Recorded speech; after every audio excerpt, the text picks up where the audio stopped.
Lonely rich rancher takes in a widow and her child, unaware she will become his family forever. The snow whipped through the Montana hills like a ghost with claws, tearing at what little was left of the trail. Abigail Weaver pulled her shawl tighter across her shoulders, though the threadbare wool had long since lost its warmth. Her boots, cracked and soaked through, crunched in the deepening snow as she guided her son forward. "Just a little more, Caleb," she whispered, her voice raw from the cold.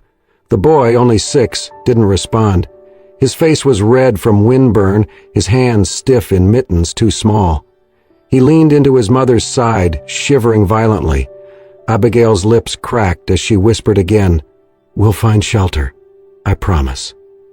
Through the swirling white, a faint glow flickered in the distance. A light, a house. She didn't know whose, didn't care. It was a lifeline in a world that had turned its back on her.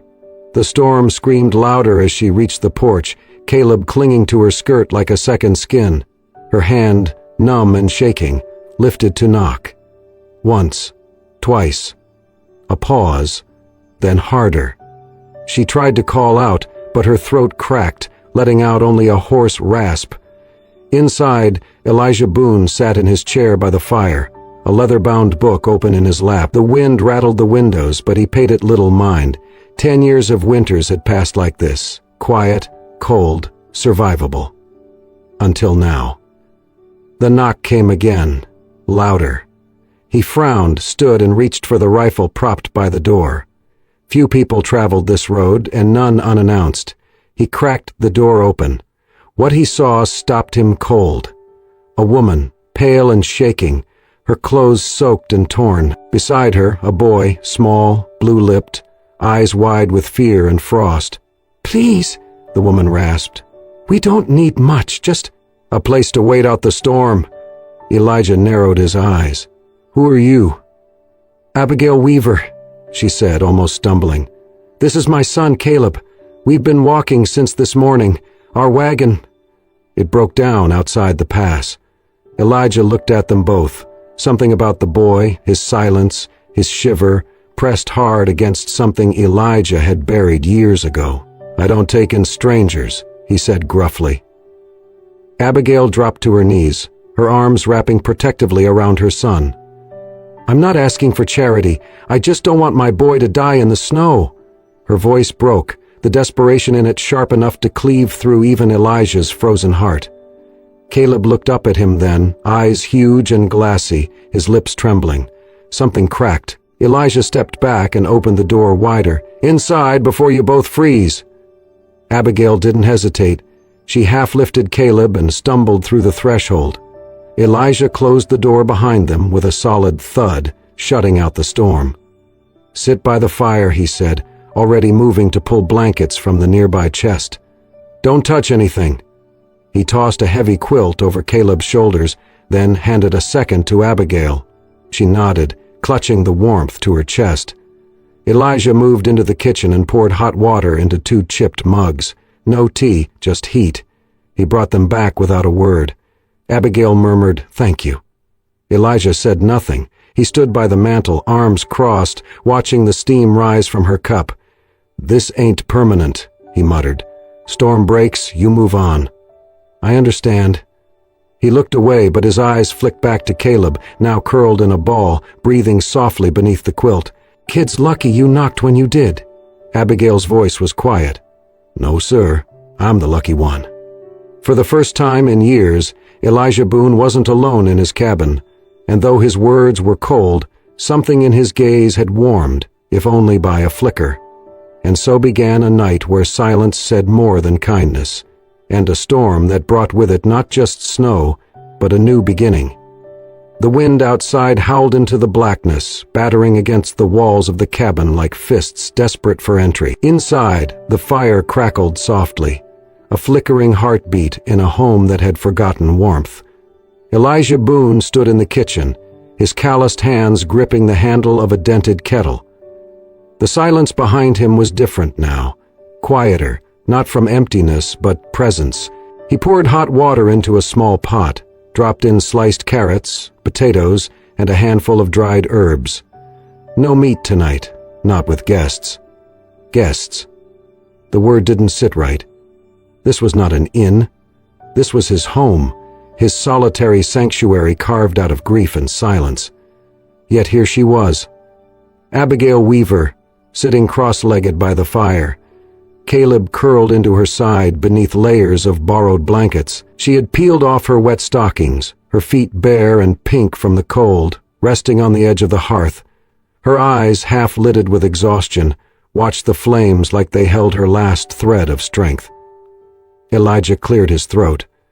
"Supper," he said simply, ladling thin stew into tin bowls.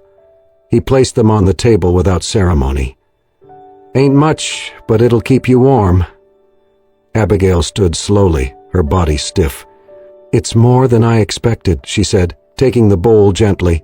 "Thank you." Caleb sat on a stool, knees pulled up to his chest. He accepted the bread Elijah handed him like it was gold. Elijah sat last, opposite the woman and child. He ate in silence, eyes on the fire more than on them. After a while Abigail spoke, her voice low, almost a whisper. "We came from Wyoming. My husband, Caleb's father, left before the first snow, said he was going for work, never came back." Elijah did not look at her. He only nodded once. He didn't ask for more. She continued anyway. "I stayed. Thought maybe he'd return. When the food ran out, I still stayed. Then Caleb got sick. That's when I knew, if I didn't move, we'd die there." Elijah looked at the boy, who now slurped soup with two hands like it might vanish if he paused. "He's strong," he said, almost to himself. "What's that?" Abigail asked. Elijah shook his head. "Nothing." When they finished eating, Abigail rinsed the bowls and set them neatly on a towel to dry. Caleb had curled back into the quilt, half asleep. "I'll take the floor," she offered. Elijah didn't argue. He brought over an extra quilt and set it down near the hearth. Then he turned away and muttered, "I'll check the furnace." The old iron stove in the back room had been moody for years. It worked well enough, but not evenly. Tonight Elijah cleaned the grate, adjusted the vent, and added more coal than usual. He lingered there longer than needed. When he returned to the front room, Abigail was already lying down. Her chest rose and fell slowly, hair fanned out across the makeshift pillow. Caleb was nestled close, tiny fingers clutching a corner of her skirt even in sleep. Elijah stood over them for a long moment, shadows dancing across his weathered face. Then Caleb stirred, eyes fluttering open. The boy looked up at him, blinking slowly. "I never slept anywhere this warm before," Caleb whispered. Elijah's throat tightened. He knelt without a word, reaching for the folded quilt beside the rock. He draped it over the boy carefully, tucking it in at the sides. His hand brushed Caleb's cheek. The boy didn't flinch. Elijah sat back on his heels, his gaze locked on the boy's small face, and then, like a ghost too familiar to name, another face came to him. Softer, rounder. A girl's. His daughter's, gone 10 winters now. His chest tightened, and he stood abruptly, blinking fast. He stepped away, retreating into the kitchen under the pretense of wiping down the table. From the doorway he glanced back once. Abigail slept, without stirring. Caleb snored lightly. The fire crackled on, and Elijah Boone, who had long since stopped believing his home could feel anything but hollow, stood in the warmest room in Montana and felt his walls begin to shift. The storm did not ease. By the third day, the snow had piled high along the fence posts, nearly swallowing the barn's lower rails. The road out was gone, lost under drifts and silence. Elijah Boone rose before dawn, as he always did. The wind had calmed some, leaving a strange hush over the land. He dressed in his thickest coat, laced his boots, and lit the lantern. When he opened the front door, the cold slapped him like a warning, but he stepped into it anyway, boots crunching over fresh snow, breath steaming in the air. Behind him, a soft voice called out, "I can help." Elijah turned. Caleb stood in the doorway, his too big coat slipping off one shoulder, his little hands balled into fists. "You sure?" Elijah asked, not unkindly. Caleb nodded with the solemnity only 6-year-olds carry. Mama says I'm stronger than I look. Elijah gave a short grunt that might have been a laugh. Come on then. They crossed the yard to the barn, Caleb slipping and scrambling but never complaining. Inside, the horses stirred, their breath rising in clouds. Elijah handed Caleb a small bucket. Feed bin's over there. Scoop oats, not too full. Watch your fingers. Caleb followed the instructions with earnest clumsiness. He giggled when one of the mares nuzzled his coat pocket. She likes me. Elijah wiped his hands on a rag. Most creatures can tell when someone means no harm. Later they hauled hay together. Elijah showed the boy how to hold the pitchfork, how to walk where the floorboards wouldn't break beneath his boots. When Caleb stumbled, Elijah caught his elbow, steadying him with a hand larger than the boy's whole arm. You'll get there, Elijah said quietly. That afternoon, back at the cabin, Abigail swept near the stairs while the stew simmered. She paused to adjust a crooked frame on the wall. A photograph, faded but still clear. A woman smiling beside a little girl with curls and big eyes. The same eyes Elijah had. Abigail stared at the photo for a long time before turning away. In the corner of the cabin, Caleb sat near the fire, humming softly to himself, still red-faced from the barn. You did good out there, Elijah said as he approached. Caleb looked up, grinning. Elijah sat beside him. In his hands was a small object wrapped in cloth. He unwrapped it slowly. A wooden horse, no bigger than Caleb's palm, carved with care. The body rough in places, but the mane delicate, the eyes soft and deep. I made this for you, Elijah said, his voice low. Caleb gasped and reached out carefully. Is it for real? Elijah nodded. Your first horse. Sort of. Keep it. So you remember the one you fed oats to this morning. Caleb clutched the toy tight to his chest. Thank you, Mr. Bone. Elijah cleared his throat, glanced away. Abigail watched from the kitchen, her hands still on the counter, her eyes misted.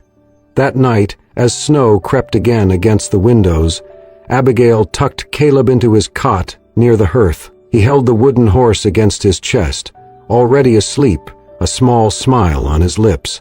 Elijah sat alone by the window, a book in his lap, unread. Abigail approached quietly. You didn't have to do that, she said, nodding toward the fire. Elijah didn't look up. Didn't do it for thanks. She hesitated, then stepped closer. Still, it meant the world to him. Silence stretched between them, filled with the pop of burning logs. Abigail folded her arms. You're a good man, Elijah, even if you don't want to be seen that way. He closed the book slowly. I'm not good, he said quietly. I'm just not cruel. Abigail didn't argue. She only looked at him for a long moment, then smiled faintly. Maybe that's more than enough. Elijah turned back to the window, but his fingers lingered over the place where he'd set down his carving knife. Outside, the wind began to rise again, but inside the fire burned steady, and for the first time in years Elijah Boone felt the quiet hum of something beginning to thaw. Night had settled deep over the plains. The storm outside had thinned, but cold still pressed against the windows like an old memory refusing to be forgotten.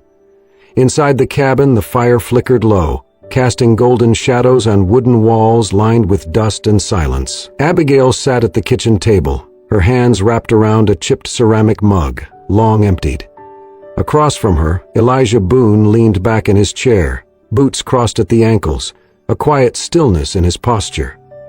I don't talk much, he said, breaking the silence. Guess that's no secret. Abigail managed a faint smile. Silence can be peaceful. He studied her face, then looked away. Sometimes it's just loud in a different way. She took a slow breath. My husband's name was Silas Crow. Elijah didn't speak, just let her talk. He was charming when we met, handsome, told me I'd never have to lift a finger again. She laughed bitterly. Turned out, the only thing he lifted was his hand, against me, against our boy. Elijah's knuckles whitened around the armrest, but he stayed quiet. When things got bad, I thought he'd change. For Caleb. But the only thing he changed was how easy it became to walk away. She looked down at the table. He left us outside Cheyenne with a sack of flour and a lie about coming back. Elijah's voice came low. That's not a man. It's a coward. She nodded slowly, eyes misted but dry. I don't tell you this for pity.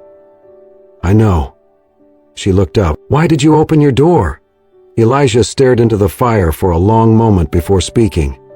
I lost my wife and daughter 10 winters ago. Fever took them both in a week. I buried them behind the barn. Then I buried the man I was. Abigail reached across the table, her hand stopping just shy of his. I'm sorry. He gave a short nod, then stood as if to shake the weight off. From the back room came a sharp crash, ceramic shattering against wood, then silence, then a small voice. Mama? Abigail shot to her feet. Elijah was already halfway down the hall. They found Caleb near a low shelf, eyes wide, face pale. At his feet were the broken pieces of a pale blue porcelain vase. I didn't mean to, I just wanted to see it better, Caleb stammered, trembling. I'm sorry, I didn't mean to. Abigail knelt, pulling him into her arms. It's okay, baby, it's just a vase. Elijah knelt slowly beside them. He picked up a large shard, turning it in his hands. That belonged to my wife, he said. Caleb's face crumpled. I'll go. I can leave. No. Elijah's voice was firm but soft. You don't run from a mistake, you fix it.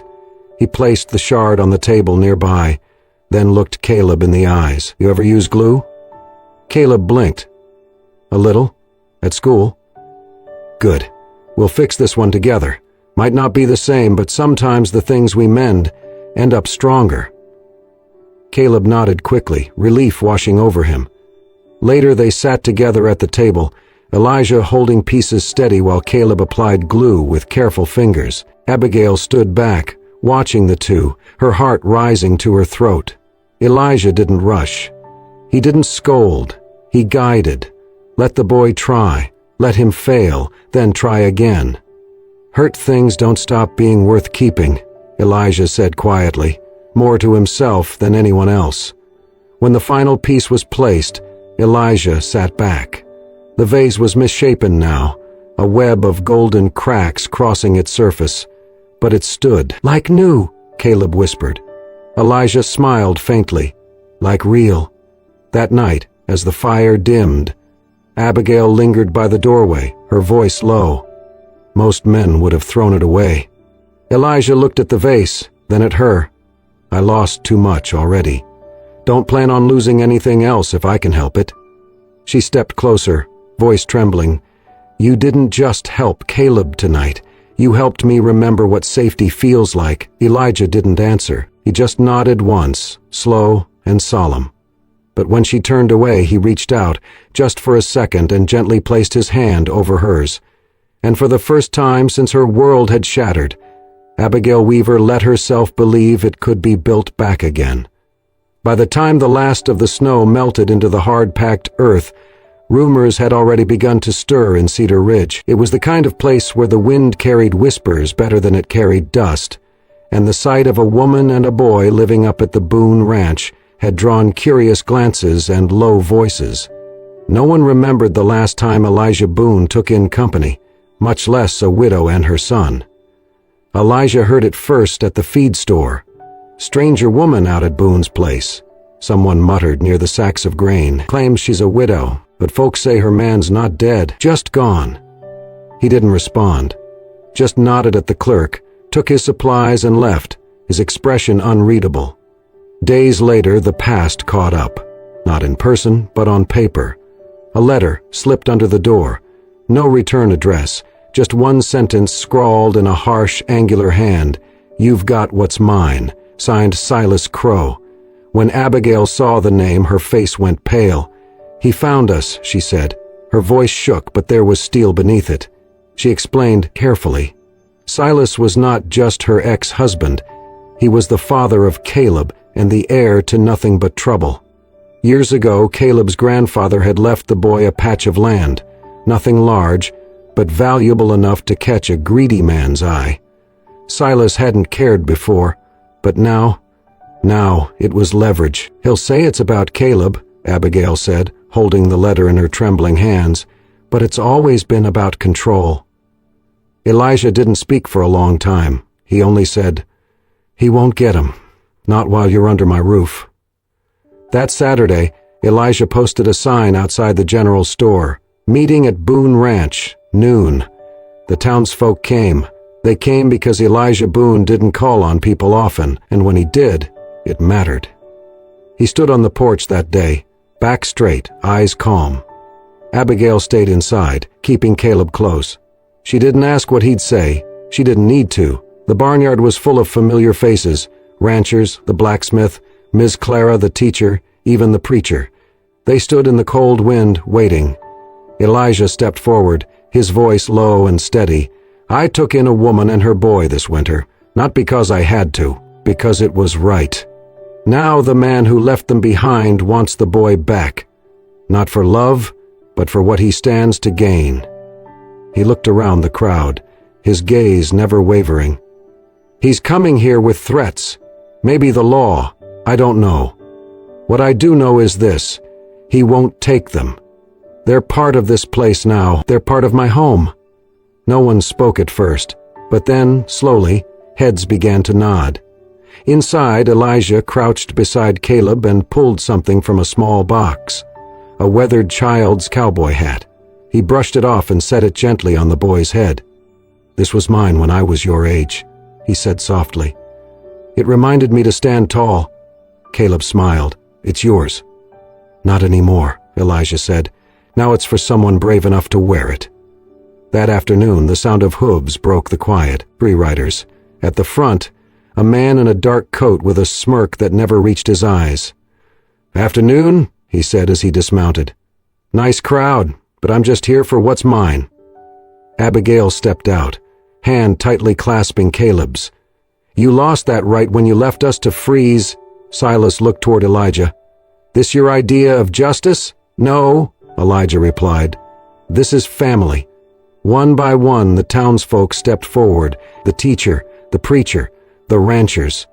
"We stand with them."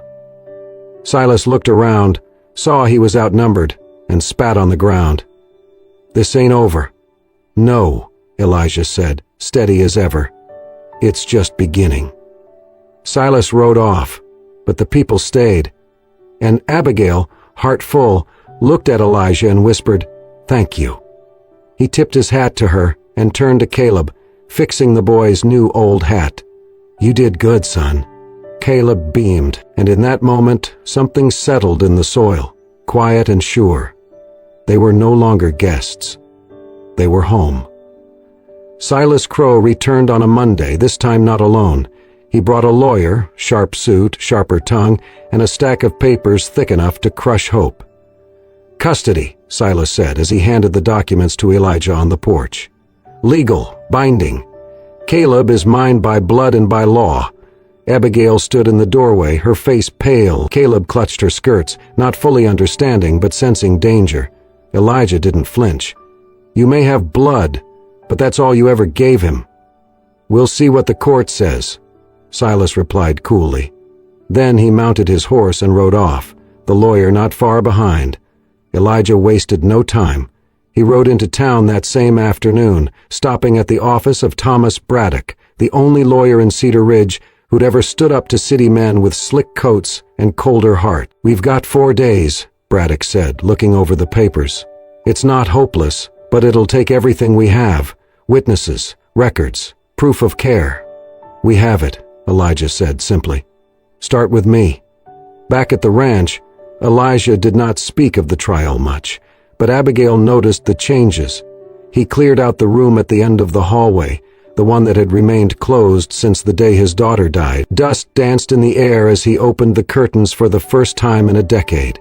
He scrubbed the floor, repaired the cracked windowsill, painted over faded pink wallpaper with warm, earthy browns. And when no one was looking, he hung something on the wall, a small drawing Caleb had made the week before. A horse, awkward but proud, drawn with crayon. That evening, Abigail found the room open. She stepped inside, heart pounding, and saw the bed made, a shelf of storybooks, and Caleb's drawing hanging straight above the pillow. Her eyes filled. She turned to find Elijah in the doorway. "You fixed it," she whispered. Elijah shrugged. "He'll need his own space, eventually." Abigail crossed the room in 3 steps and hugged him tightly. He didn't move at first. Then his arms came around her, steady and sure. At court, the benches were full. People who'd never attended a hearing before came in support. Mrs. Greaves, who ran the bakery. Pastor Roy, who'd baptized half the town. Even old Judge Bailey, long retired, sat in the back silently. Silas's lawyer was slick, polished and ruthless. "Mrs. Weaver is a widow with no means, no property, and a history of transience. My client is the child's biological father and legal guardian. Custody must be returned." Braddock rose calmly. "Your Honor, we have testimonies and sworn affidavits from over a dozen townsfolk stating Abigail Weaver has provided stability, safety, and education to her son since arriving. We also have medical records indicating past injuries consistent with abuse during time spent with Mr. Crow." The judge, a stern man with steel-gray eyes, listened in silence. Then, one by one, the townspeople stepped up. "She taught Caleb to read," said Mrs. Greaves. "She helps at church every Sunday," Pastor Roy added. "She came here broken," said Mr. Abernathy, the blacksmith, "but she built something." Then Elijah took the stand. He stood tall in his worn coat, eyes steady. "I don't have much to say," he began, "but I know this. Family isn't who you share blood with. It's who you show up for. It's who you show up for. It's who you show up for. It's who you show up for. It's who you show up for." He glanced toward Abigail and Caleb. "I lost a daughter once. I thought I'd never open that part of myself again. But then these two came into my life, not because I asked, but because they needed a place to stand. And somewhere along the way, that place became home." The courtroom was silent. Even the judge leaned forward slightly. Elijah continued, voice rough but sure. "You can talk about paperwork, but I've seen real things. I've watched this boy laugh again. I've seen Abigail sleep without fear for the first time in years." "You don't fake that," he paused. "And I'll stand with them, no matter what comes next." The judge called for a recess. Outside, Abigail gripped Elijah's hand tightly. "I don't know how to thank you," she said. "You already did," he murmured, glancing down at Caleb's drawing, tucked in his coat pocket. An hour later, the verdict came. "The court finds it in the best interest of the child, Caleb Weaver, to remain in the custody of his mother, Abigail Weaver. The petition for sole custody filed by Mr. Silas Crow is hereby denied." A wave of emotion rippled through the courtroom. Abigail cried openly. Elijah stood quietly, only allowing a small nod of satisfaction. As they walked out of the courthouse, a hush followed them. But in that hush, there was no judgment, only reverence, because today Cedar Ridge had not just seen justice. They had seen love, earned the hard way. And for Elijah Boone, who had once thought himself beyond redemption, something deep inside began to thaw, for good. The Montana sun rose slowly over the frost-kissed plains, casting golden streaks through the cabin's windows. Inside, the warmth of the hearth was matched by the gentle clatter of breakfast. Abigail stood at the stove, her hands dusted with flour as she kneaded dough. Caleb sat near the window, humming softly, sketching a horse with a stub of charcoal on worn parchment. Outside, the distant clucking of hens and the rhythmic stomp of hooves gave the morning its steady beat.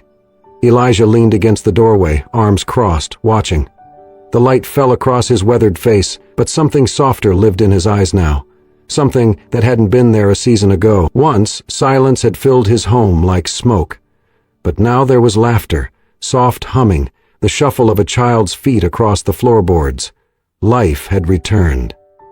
"You know," he said, his voice low, steady, "I think it's time you helped run the ranch." Abigail turned, surprised. "Run it? What do you mean?" He crossed the room and laid a thick ledger on the table between them. Its pages were yellowed, corners dog-eared.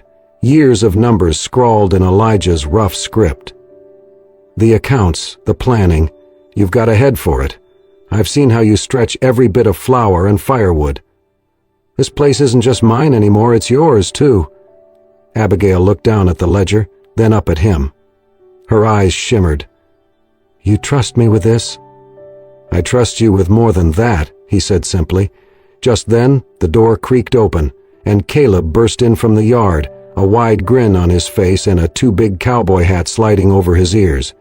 Pa, look, I can ride Shadow all by myself now. Elijah froze for a breath. Pa! The word landed like a stone in still water, unexpected but perfect. Slowly he crouched down, adjusted the hat on Caleb's head, and smiled. You're a real cowboy now. From the kitchen, Abigail pressed a hand to her heart. Caleb had never called another man that. He'd clung to her alone through every cold mile and dark night. But now, here in this warm place, something had changed.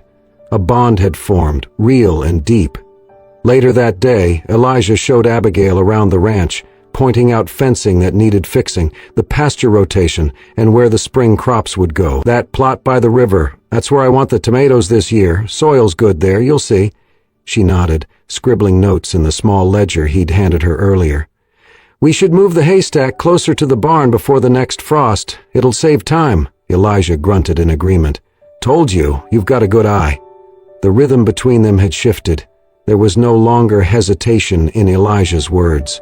No guarded pauses. Abigail's presence no longer felt like an intrusion, but a necessity. That evening, after a dinner of roasted vegetables and warm bread, the house settled into its new stillness. The kind not born from loneliness, but contentment. Abigail sat beside the fire, brushing out her hair. Elijah sat nearby, sharpening a small blade. The glow of the flames flickered across the wood-paneled walls, casting shadows that no longer felt heavy. I'm happy here, she said quietly. They should be, Elijah replied. She turned toward him, her voice softer now. And you, are you? He paused, the whetstone stilling in his hand. For a long time I thought peace meant quiet. No voices, no memories, just nothing. But now, hearing Caleb laugh, seeing you fill this house with warmth, I realize quiet isn't peace, it's emptiness. Abigail's eyes welled up. I never meant to stay forever. I never meant to want you to, he said, his voice barely above a whisper. She reached out, her fingers brushing his. But do you? He closed his hand around hers, firm and sure. I want everything you bring through that door. Every smile, every sound. Even the chaos, especially the chaos. Abigail laughed, tears slipping down her cheeks. Then this is home, he nodded once. It is now. From the next room, the sound of Caleb's quiet breathing drifted through the doorway. Outside, the stars blinked into life over the prairie sky. And inside, beside the fire, in a house that had once been defined by loss, something new was blooming. Steady, strong, and warm. Family.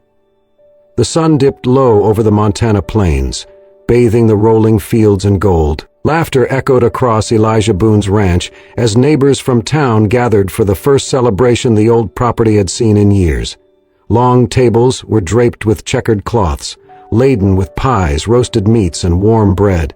Children chased one another near the corral, and a fiddler played upbeat tunes near the porch. Abigail stood near the steps, her dress swaying in the breeze, cheeks flushed with joy and disbelief. Caleb, in his small boots and freshly brushed hair, darted between guests, leading a game of stick-horse races. You gotta stay in the lines, he shouted gleefully. Pa says real cowboys ride straight. From the edge of the barn, Elijah watched them both, one hand resting on the post beside him. His usual stoic expression had softened. He'd spent most of his life building fences to keep people out. Now he was watching the fence gates wide open and the world walking in. Didn't think I'd see the day, muttered Old Man Radley, nudging Elijah's shoulder. You hosting a party? Next thing you'll be painting the barn red. Elijah gave a rare chuckle. Never say never. A sudden whoop of laughter drew their attention. Caleb stood on a hay bale, his arms raised high. "I have the best ma and the best pa," he shouted. "I don't need nothing else." A hush fell over the crowd, warm, reverent. Abigail turned toward Elijah, her eyes shimmering. Elijah stepped forward, his boots crunching over gravel. He approached Caleb first, lifting the boy down and ruffling his hair.